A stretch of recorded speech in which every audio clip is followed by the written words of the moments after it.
அஸ்ஸலாமு அலைக்கும். நம்ம வயலில் இருக்க கிணத்துல ஆமையும் பாம்பையும் பிடிக்கலான்னு சொல்லிட்டு ஒரு வலையை ரெடி பண்ணியிருக்கோங்க. இங்கே வந்து நாங்கள் வந்து இந்த கிணத்துல தான் மீனை வளர்க்கலாம்னு சொல்லிட்டு சின்ன சின்ன மீனெல்லாம் வாங்கிட்டு இருந்தோம். அந்த மீனெல்லாம் ஆமையும் பாம்பும் சாப்பிட்டனால ஒன்றும் மீன் காண மாட்டுது, எல்லாம் சாப்பிட்ருதுங்க. இதனாலே வந்து ஒரு வலையை வந்து ரெடி பண்ணியிருக்கோம். இந்த வலை பார்த்திங்கன்னா கடையில் போனீங்கன்னா கிடைக்கும். 2 கனி வலை 3 கனி வலைன்னு சொல்லிட்டு சைஸை பொறுத்து கிடைக்கும். இந்த வலையை வாங்கி உங்களுக்கு தேவையான அளவுக்கு வாங்கிங்க. இது நாங்கள் ஒரு 1/2 கிலோ வாங்கி தகுந்த மாதிரி கட் பண்ணி வச்சுருக்கோம். இந்த வலையோட டாப்பில் பார்த்திங்கன்னா வச்சுங்களேன் பஞ்சு கட்டிருக்கோம். அதான் நான் கையில் பிடிச்சிருக்கேன். சரி, இது தெர்மோக்கோல். அடியில் வந்து இது வந்து டாப்பில் தெர்மோக்கோல் கட்டினாலும் மேலே மிதக்குங்க. அடியில் வந்து பார்த்திங்கன்னா போல்ட்டு கட்டியிருக்கோம். அது வந்து கீழே போட்டால் தண்ணீர் கீழே போன மாதிரி கீழே கட்டியிருக்கோம். இது வந்து இங்கே தான் வந்து இதுதான் படிக்கட்டு சைஸுங்க. இங்கே தான் வந்து கிணத்தோட படிக்கட்டு இருக்கும்.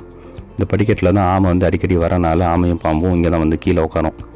அதனாலே இந்த இடத்துல வந்து அடிக்கிற மாதிரி வச்சுருக்கோம். உங்களுக்கு எங்கே வந்து அடிக்கணுங்கிற மாதிரி இருக்கோ அங்கே அடிச்சுக்கோங்க. இது 2 சைடு பார்த்திங்கன்னா கார்னருக்கு தேவையான அளவு லென்த் வந்து வலையை எடுத்துக்கிட்டோம்.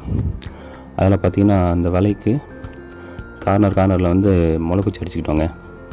முளைக்குச்சி அடித்த பிறகு அது வந்து கரெக்டாக இந்த சைடு கட்டி கீழே போட்டுட்டோம். இதுதாங்க ஃபைனலி ஆமையும் பாம்பும் பிடிக்கிறது இல்லை, ஆமையும் மீனையும் பிடிச்சிட்டோம். இங்கேயும் இந்த மாதிரி வீடியோஸ் பார்க்குறதுக்காக லைக் பண்ணுங்கள், சப்ஸ்கிரைப் பண்ணுங்கள், கமெண்ட் பண்ணுங்கள். அஸ்ஸலாமு அலைக்கும்.